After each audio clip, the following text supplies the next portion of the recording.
तो जैसा कि लास्ट एपिसोड में हमने देखा था कि प्रिंसेस लियोहेंग के एकेडमी से जाने के बाद ही टियान हाई के प्रिंस ने चांगशिंग और उसके साथियों को खत्म करने की कोशिश की, मगर चांगशिंग बड़ी ही चालाकी के साथ उसके फॉर्मेशन को ब्रेक कर उसे हरा चुका। साथ ही प्रिंस का एल्डर भी उस पर अटैक करने पहुंच जाता है, लेकिन मास्टर जिन ने तो चमाटे मार मार के उसका मुंह लाल कर दिया। इस तरह से स्टेट रिलीजियस एकेडमी के नेक दिल बंदे एक और चैलेंज को पार कर चुके थे और अब धीरे धीरे करते हुए चांगशिंग की एकेडमी पूरे शिंदो में फेमस होने लगी। चांगशिंग ने फैसला लिया था कि अगर ये दुनिया ईवल है तो वो अपने साथियों के साथ मिलकर इसे बदल देगा, यानी कि जंगली फूलों की बहार आने वाली है। अब आगे तो इस एपिसोड की शुरुआत उसी सीन से होती है जहाँ पर चांगशिंग अपने कमरे में पहुँच गया। उसने देखा कि कोई बंदी उसके बिस्तर पर सोई हुई है और ये कोई और नहीं बल्कि मोयुन थी। अब चांगशिंग तो उसे यहाँ देखकर काफी ज्यादा सरप्राइज हो गया। वो उससे पूछता है कि आप मेरे कमरे में क्या कर रही हो, और उतने में ही मोयुन की नींद खुल गई। वो चांगशिंग को बताने लगी कि एम्प्रेस टियानहाई ने मुझे यहाँ भेजा था।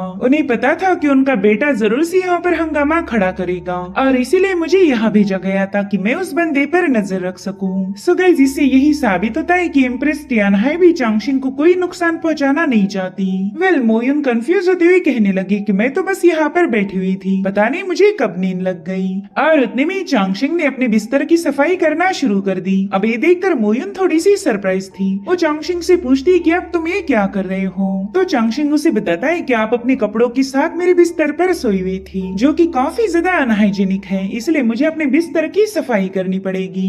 अब ये सुनकर मोयुन ने गुस्से में आकर चांगशिंग को पीछे पुश कर दिया। वो कह रही थी इस सब का क्या मतलब हुआ, क्या मैं तुम्हें इतनी ज्यादा गंदी लगती हूँ? तुम्हारा ये कमरा एक अजीब से फ्रेग्रेंस से भरा हुआ था और उसी के चलते मुझे नींद आ गई, वरना भला मैं तुम्हारी इस गंदे बिस्तर पर क्यों सो जाती। तो चांगशिंग उससे कहता है कि आपको बस नींद ही नहीं आई बल्कि आप बीमार हो। अब ये सुनकर मोयुन को और ज्यादा गुस्सा आ गया। वो चांगशिंग से कह रही थी कि बीमार मैं नहीं बल्कि तुम हो, और तभी उसकी नजर पड़ी एक ब्रॉन्ज मिरर पर। वो चांगशिंग से कहती है कि मुझे तो लगा था कि तुम काफी ज्यादा सिंपल हो, मगर देखो तो तुम्हें भी अपना अपीयरेंस चेक करने का शौक है। मुझे तो बिल्कुल भी नहीं लगता कि इस ब्रॉन्ज मिरर में देखने से तुम हैंडसम बन जाओगी। तो चांगशिंग उसे बताने लगा कि ये मिरर मैंने अपने फेस को देखने के लिए नहीं रखा, बल्कि इस मिरर की स्पेशलिटी है कि ये आपके माइंड को स्टेबल रखेगा। और फिर चांगशिंग ने उसके सामने एक प्रिस्क्रिप्शन पेश किया। वो कह रहा था कि सीनियर, आप काफी ज्यादा बेचैन रहती हो और इसीलिए आपकी नींद पूरी नहीं होती। इसका सीधा मतलब ये हुआ कि आपके यिंग यांग में कोई बैलेंस नहीं। अगर आप अपने डाइट में जिनसेंग हर्ब के सूप को इंक्लूड करो तो ये सारी परेशानियां दूर हो जाएगी। ये लीजिए, उस सूप की रेसिपी मैंने लिख दी है, इसे फॉलो करो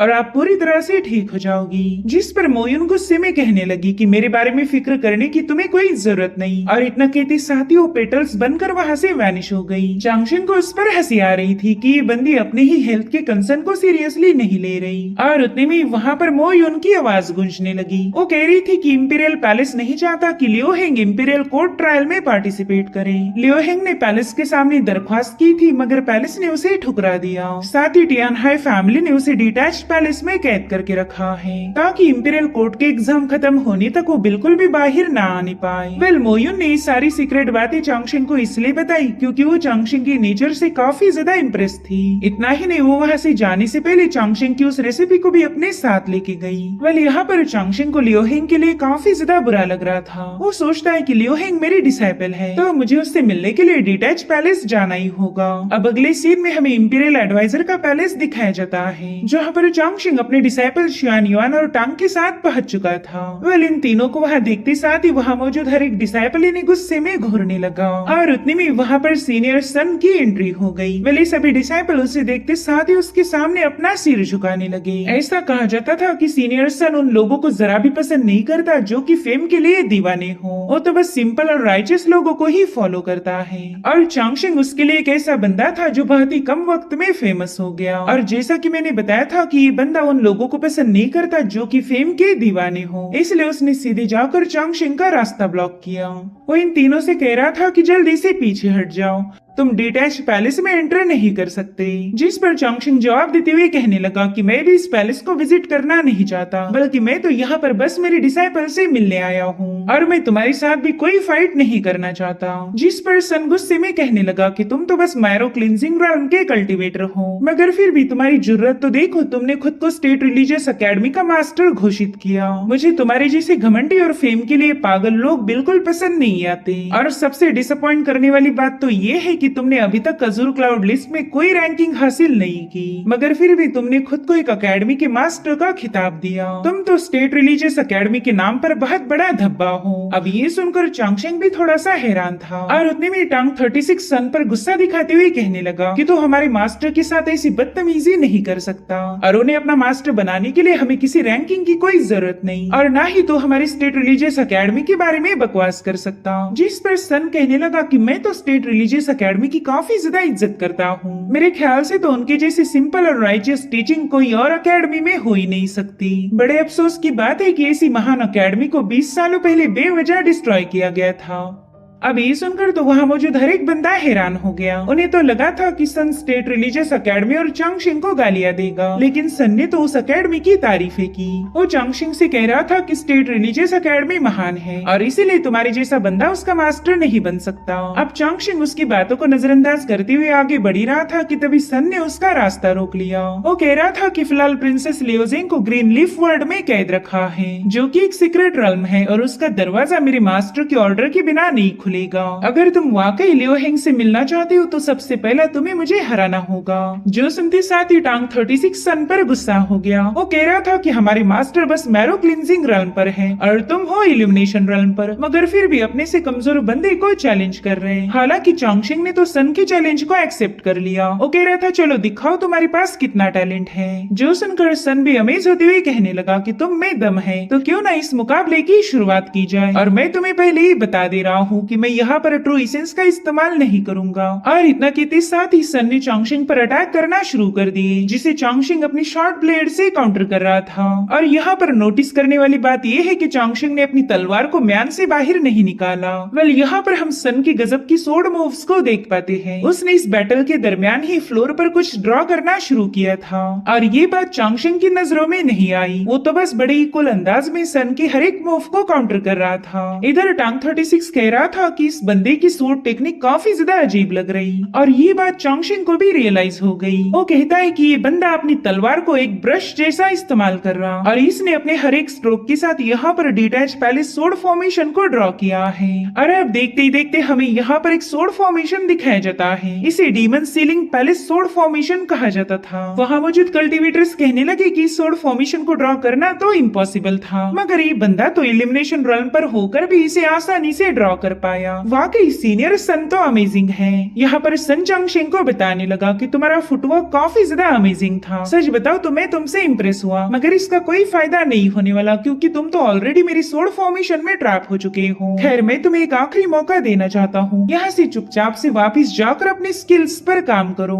अब देखते ही देखते उस स्वॉर्ड फॉर्मेशन से कई सारी तलवारें बाहर आ गई, जो दिखने में वाकई शानदार थी। वहीं पर टांग 36 चांगशिंग पर गुस्सा होते हुए कहने लगा कि अब तुम उस बंदे का मुंह क्या देख रहे हो, जल्दी से उस फॉर्मेशन से बाहर आ जाओ। मगर तभी वहाँ मौजूद एक कल्टिवेटर बताने लगा कि अब तो ये होने से रहा। इस डीमन सीलिंग फॉर्मेशन को हमारे मास्टर मिलिशा ने डिजाइन किया था। एक बार कोई बंदा इसमें पूरी तरह से ट्रैप हो जाए फिर उसका एस्केप करना इम्पॉसिबल है। अब ये सुनते साथ ही चांगशिंग ने तुरंत ही अपने 3000 स्क्रिप्चर्स को याद करना शुरू कर दिया। वह स्क्रिप्चर्स के अकॉर्डिंग इस डीमन सीलिंग स्वॉर्ड फॉर्मेशन को 13 वेरिएशंस में बांट दिया था, यानी कि इस फॉर्मेशन में टोटल 13 लेयर्स हैं। अगर इसे ट्रू एसेंस का इस्तेमाल करते हुए ड्रॉ किया जाता तो ये काफी ज्यादा खतरनाक साबित हो सकता था। वो खुद से ही कहने लगा कि सन ने मुझे वादा किया था कि वो ट्रू एसेंस का इस्तेमाल नहीं करेगा, यानी कि इस स्वॉर्ड फॉर्मेशन में ट्रू एसेंस का कोई ट्रेस नहीं। सन का तो पूरा ध्यान था इस फॉर्मेशन को परफेक्टली सिमेट्रिकल बनाने पर, यानी कि फॉर्मेशन को बस खूबसूरत बनाया गया है, जबकि इसकी पावर को पूरी तरह से नजरअंदाज किया गया। और इसी चक्कर में सन के हाथों इस फॉर्मेशन में गैप रह गया। उसी गैप का इस्तेमाल करते हुए मैं इस फॉर्मेशन को ब्रेक कर सकता हूँ।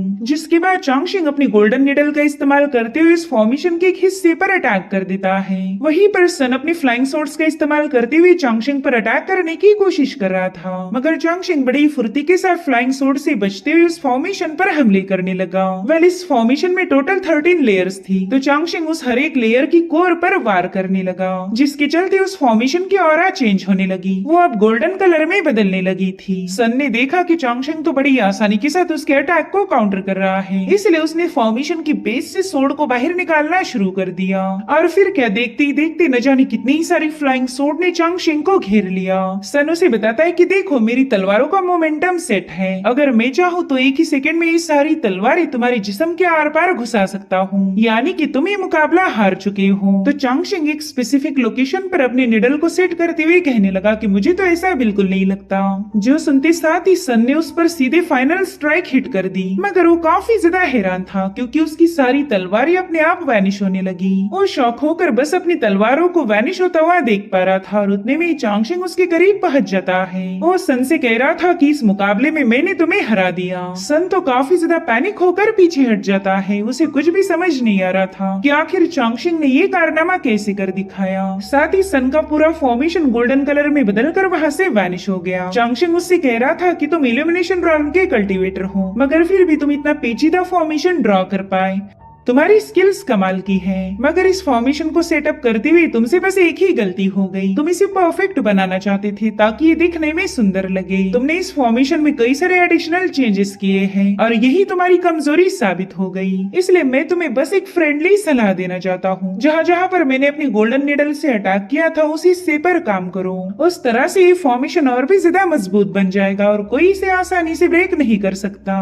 यहाँ पर सन काफी ज्यादा हैरान होते हुए सोचने लगा कि इस बंदे ने तो मेरे फॉर्मेशन की वीकनेस को पकड़ लिया, इतना ही नहीं, इस वीकनेस को कैसे दूर करना है इसका तरीका भी सिखा दिया। और सबसे इम्पोर्टेंट बात तो ये है कि चांगशिंग का सोड फॉर्मेशन वर्जन मेरे फॉर्मेशन से काफी ज्यादा अमेजिंग है, ये परफेक्टली बैलेंस और दिखने में खूबसूरत है। वाकई यार, ये बंदा तो एक जीनियस निकला। इसलिए वो तुरंत ही अपने बाल ठीक करते हुए चांगशिंग को ग्रीट करने लगा। वो कहता है कि आपने मुझे हरा दिया और ये हार मुझे मंजूर है, तो मेरे वादे के अकॉर्डिंग आप डिटैच पैलेस में एंटर कर सकते हो। तो चांगशिंग अपने दोस्तों के साथ तुरंत ही पैलेस की तरफ निकल पड़ा। वेल, यहाँ पर सन चांगशिंग से काफी ज्यादा इम्प्रेस था। वो कहता है कि भले इस बंदे ने कल्टीवेशन की अभी अभी शुरुआत की है, तो स्टेट रिलीजियस एकेडमी का इससे अच्छा और कोई मास्टर तो बन ही नहीं सकता। तो अब सन इन तीनों को लेकर एक हॉल में पहुंच जाता है, जहाँ की सेंटर में एक पॉन्ड था। वो कहता है कि इसी पॉन्ड के अंदर वो 5 लीफ सीक्रेट रॉन मौजूद है, जिसे हमारे मास्टर मेलिशा ने डिजाइन किया था। उन्होंने सीक्रेट रॉन के एंट्रेंस को जानबूझकर हिडन रखा, बस कुछ गिने चुने लोगों के पास ही इस एंट्रेंस की जानकारी है। मगर टांग को अभी भी सन पर पूरा यकीन नहीं था। वो कहता है, मेरे भाई, कहीं तुम हमारे साथ कोई गेम तो नहीं खेल रहे? जिस पर सन कह रहा था कि मैं ऑलरेडी चैलेंज हार चुका हूँ, तो भला मैं आपकी मुसीबतों को क्यों बढ़ाऊंगा। उस पॉन्ड पर पाँव रखते साथ ही आप सीक्रेट रॉन में पहुंच जाओगे। इसलिए ये तीनों भी उस पॉन्ड पर उतर जाते हैं और वहाँ से ये लोग सीधे सीक्रेट रॉन में पहुंच गए। वेल, ये जगह वाकई काफी ज्यादा खूबसूरत थी। टांग 36 कहता है कि मैं तो इमेजिन भी नहीं कर सकता कि एक छोटे से पत्ते के अंदर इतनी बड़ी दुनिया कैसे बनाई होगी। वेल, इस सीक्रेट रॉन को किंग्यू रॉन के नाम से भी जाना जाता था।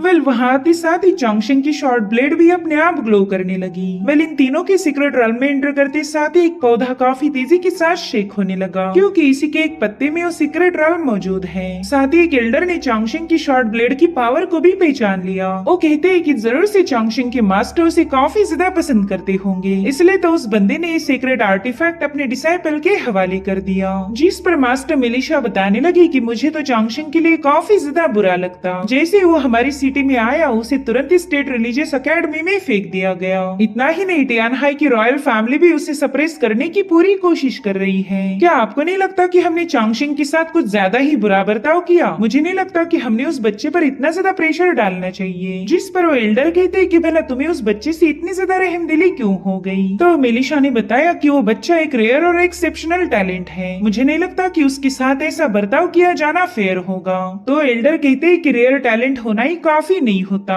अगर तुम किसी हीरे को तराशना चाहते हो तो उस पर कई सारे कट्स लगाए जाने चाहिए, तभी जाकर तो उसकी चमक सबसे अनोखी होगी। और चांगशिंग वही कोहिनूर है, ये सारी मुश्किलें उसे तराश कर निखारने वाली है। गाइस, मेरे ख्याल से एल्डर कोई और नहीं बल्कि ग्रैंड पॉन्टिफ यानी कि होली फादर थे, जिन्होंने खुद होकर ही चांगशिंग को स्टेट रिलीजियस एकेडमी में रहने का मौका दिया था। अब सीन शिफ्ट होकर हम लियो हेंग को देख पाते हैं जो कि काफी ज्यादा मायूस थी। वो जब से यहाँ आई है तब से उसने एक बार भी खाने को टच नहीं किया। यहाँ पर वो एक लेटर लिखने की कोशिश कर रही थी मगर उसका कहीं पर भी ध्यान नहीं लगता। वो कहने लगी कि मास्टर के बिना तो सब कुछ अजीब है, मैं किसी भी चीज पर फोकस नहीं कर पा रही। जिसके बाद वो अपने सर्वेंट को हुक्म देती कि जल्दी से ये खाना यहाँ से दफा करो, मुझे बिल्कुल भी भूख नहीं। और उतने में उसे शिवान युआन की आवाज आई। वो कह रहा था तुम्हें भूख नहीं तो क्या हुआ, मुझे तो काफी जोरों की भूख लगी है। लियो हेंग तो उसे वहाँ देख कर ही सरप्राइज हो गई। साथ ही टांग 36 भी वहाँ पर पहुँच चुका था। वो इन दोनों को देख काफी ज्यादा खुश हो गई मगर उसके चेहरे पर की स्माइल तुरंत ही गायब हो जाती है क्योंकि उसे लगा कि मास्टर चांगशिंग उससे मिलने नहीं आए।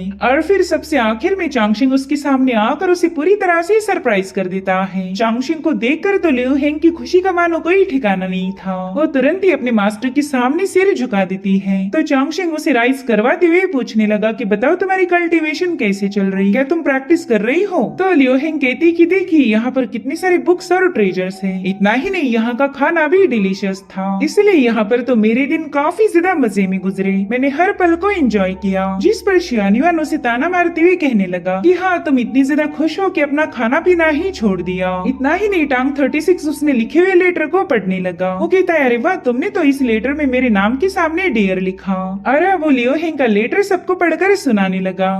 लियो हिंग अपना लेटर छीनने की पूरी कोशिश कर रही थी मगर टांग इधर उधर भागते हुए उसे सताने लगा। उस लेटर में लिखी हुई हर एक बात को पढ़ के सुना रहा था जिसमें लियो हिंग ने लिखा था कि सीक्रेट रेल्म काफी ज्यादा खूबसूरत है मगर आप तीनों के बिना तो ये दुनिया मुझे वीरान लग रही। मैं आप सभी को काफी ज्यादा मिस करती हूँ। मैं ना कल्टीवेट कर पा रही और ना मुझे भूख लग रही, तो प्लीज जल्दी से यहाँ आकर मुझे अपने साथ ले जाए। और उतने में लियो हिंग ने अपनी पावर का इस्तेमाल करते हुए तुरंत ही उस लेटर को डिस्ट्रॉय कर दिया। वो एम्बेरस होते हुए चांगशिंग को बताने लगी कि मुझे आप सभी की काफी ज्यादा याद आई और इसी वजह से यहाँ पर मेरा एक सेकंड भी दिल नहीं लगा। तो चांगशिंग उससे कहता है कि इसलिए तो मैं यहाँ पर आ गया ताकि तुम्हें अपने साथ ले जा सकूं। जो सुनते साथ ही लियो हेंग ने एक्साइटेड होकर तुरंत ही अपना विप उठा लिया। वो चांगशिंग को बता रही थी कि मैंने एक शॉर्टकट रास्ता ढूंढ निकाला है, उसका यूज करके हम जल्दी से सीक्रेट रेल्म से बाहर चले जाएंगे। और इतना कहते साथ ही लियो हेंग ने फटाफट से खिड़की से बाहर छलांग लगा दी। उसके पीछे पीछे तीनों भी विंडो से बाहर कूद गए। वेल ये लोग वहाँ से भागने वाले थे लेकिन तभी उन्होंने देखा कि मास्टर मिलिशा इनका रास्ता ब्लॉक करके खड़े हुए हैं। तो चांगशिंग तुरंत ही उन्हें ग्रीट करते हुए बताने लगा कि मैं यहाँ पर लियो हेंग को लेने आया हूँ ताकि वो भी इंपीरियल कोर्ट की ट्रायल में पार्टिसिपेट कर पाए। वो मेरी स्टेट रिलीजियस अकेडमी के डिसाइपल है और मुझे उसकी जरूरत होगी।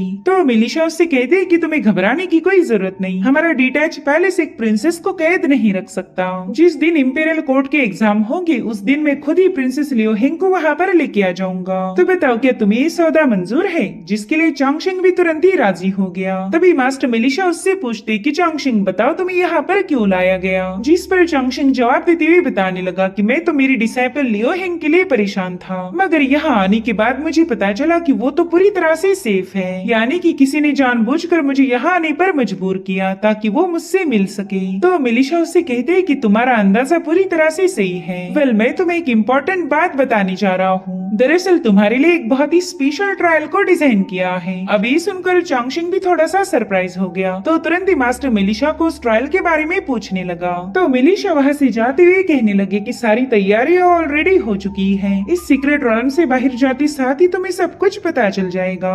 और अब थोड़ी देर में ये लोग सीक्रेट रेल्म से बाहर आ गए। इन्होंने देखा कि वहाँ पर तो कई सारे कल्टीवेटर्स जमा हो गए। टांग 36 कह रहा था कि कहीं ये लोग हमारे साथ फाइट तो नहीं करना चाहते। इनफैक्ट तो कल्टीवेटर्स भी इन लोगों को वहाँ देखकर थोड़े से हैरान थे। वो लोग कहने लगे कि आखिर इस स्टेट रिलीजियस अकेडमी के लोगों को यहाँ पर बुलाया क्यों गया। साथ ही वो लोग टांग से कह रहे थे कि तुमने एक गलत अकेडमी को ज्वाइन किया है। जो सुनते साथ ही टांग 36 अपनी तलवार बाहर निकालने ही वाला था। तभी शाओयू नाम की बंदी बताने लगी कि आज यहाँ पर अज़ूर क्लाउड लिस्ट की अनाउंसमेंट होने वाली है और मुझे तो पूरा यकीन है कि स्टेट रिलीजियस अकेडमी के नमूनों को रैंकिंग में कोई जगह नहीं मिलने वाली। तो पता नहीं ये लोग बेवजह यहाँ पर क्यों आ गए। कुछ लोग बता रहे थे कि आज अज़ूर क्लाउड लिस्ट की रैंकिंग को दोबारा से अपडेट किया जाएगा। सो अगर तुम यहाँ पर मसले खड़े करने आए हो तो ये ख्याल भी दिल से निकाल दो। और उतने में ये आसमान जोरों से गरजने लगा। साथ ही साथ वहाँ पर एक टोर्नेडो अपीयर हो चुका था। कई सारे रैंकिंग वाले जेट टोकन उसमें से बाहर आने लगे। साथ ही साथ वहाँ पर एक एल्डर की आवाज गूंज रही थी। वो कह रहे थे कि पूरा की पूरा कॉन्टिनेंट पावरफुल कल्टीवेटर से भरा पड़ा है, इसलिए हमारे टीएनजी पवेलियन ने अज़ूर क्लाउड लिस्ट की रैंकिंग को दोबारा से अपडेट करने का फैसला फैसला लिया।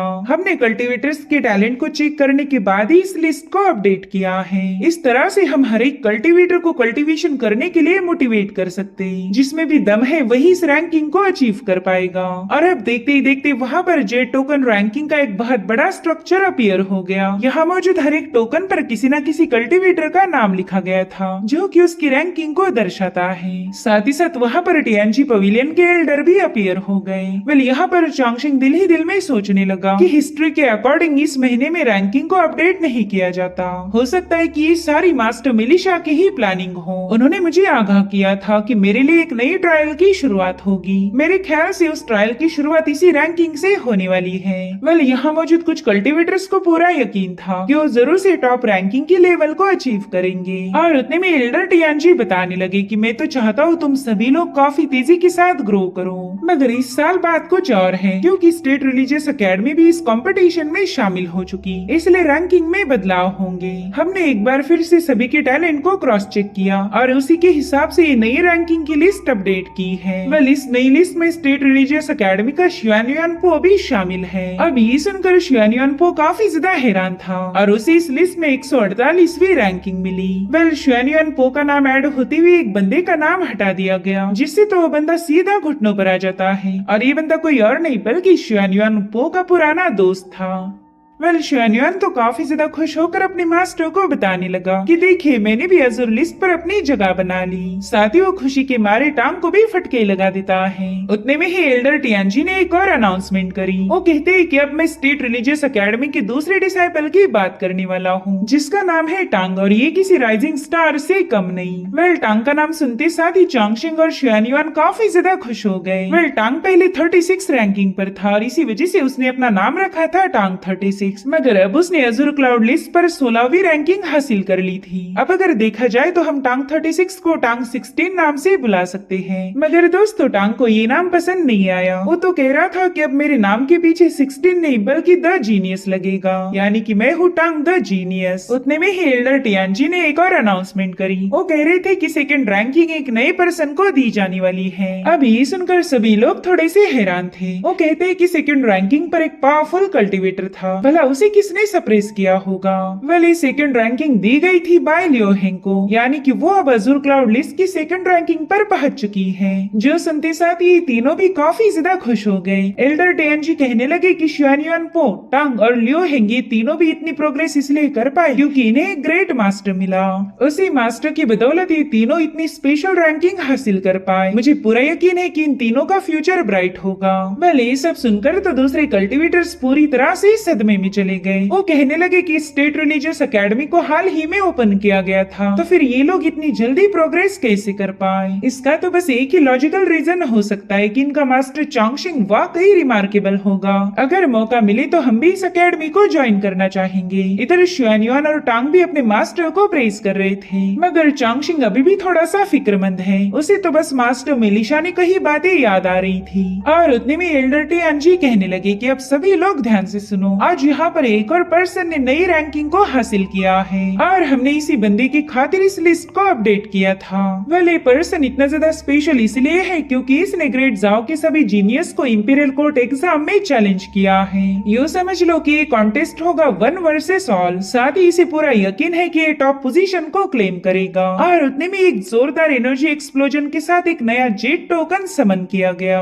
एल्डर टीएनजी बता रहे थे कि ये बंदा कोई और नहीं बल्कि स्टेट रिलीजियस एकेडमी का टीचर चेन चांगशिंग है। वेल दोस्तों चांगशिंग को अज़ुर क्लाउड लिस्ट पर उसी की होने वाली बीवी जू यूरोंग के साथ जगह दी गई थी। वेल इस चैप्टर का नाम था चलो एक साथ क्लाउड को अचीव करें। चांगशिंग ने अज़ुर क्लाउड लिस्ट पर टॉप रैंकिंग हासिल करने से कई सारे जीनियस नाराज हो गए। वो लोग तो बस उसका घमंड तोड़ना चाहते हैं, जबकि चांगशिंग का इसमें कोई हाथ नहीं था। उसके खिलाफ तो बार बार साजिशें रची जा रही थी और इसी के चलते एक तो राइज होगा या फिर निस्तनाबूद। अभी बात सिर्फ एक कॉन्टिनेंट से रिलेटेड नहीं रही थी, बल्कि दूसरे कॉन्टिनेंट के जीनियस भी उसे सबक सिखाना चाहते हैं, जिसमें बड़े ही खतरनाक कल्टीवेटर्स भी शामिल थे। उन्हें लग रहा था कि चांगशिंग ने खुद होकर उन्हें चैलेंज किया है और वो लोग इस बात को बर्दाश्त नहीं कर पा रहे थे। उनके हिसाब से चांगशिंग तो बस एक लूजर है जो कि एक एकेडमी का मास्टर बनने के बाद अपने होश खो बैठा। सो गाइस, सिंपली बताया जाए तो यहाँ पर माहौल काफी ज्यादा बिगड़ चुका है। हमारा हीरो वर्सेस सभी जीनियस कल्टीवेटर, और जीत किसकी होगी ये तो वाकई देखने लायक होगा। एल्डर टियानजी उससे कहने लगे कि चांगशिंग, इंपीरियल कोर्ट एग्जाम में मैं तुम्हारे परफॉर्मेंस को देखने के लिए बेताब हूँ। और इतना कहते साथ ही वो वहाँ से रवाना हो गए। वेल, यहाँ मौजूद कल्टीवेटर्स चांगशिंग पर काफी ज्यादा गुस्सा हो गए। वो कह रहे थे कि आखिर ये बंदा खुद को समझता क्या है, मैरो क्लिनसिंग वाला लूजर हमारा क्या ही उखाड़ लेगा। चांगशिंग दिल ही दिल में सोच रहा था कि इस रैंकिंग के जरिए मुझे हर एक कल्टीवेटर का दुश्मन बना दिया गया। इंपीरियल कोर्ट एग्जाम में हर एक बंदा मुझे ही टारगेट करेगा।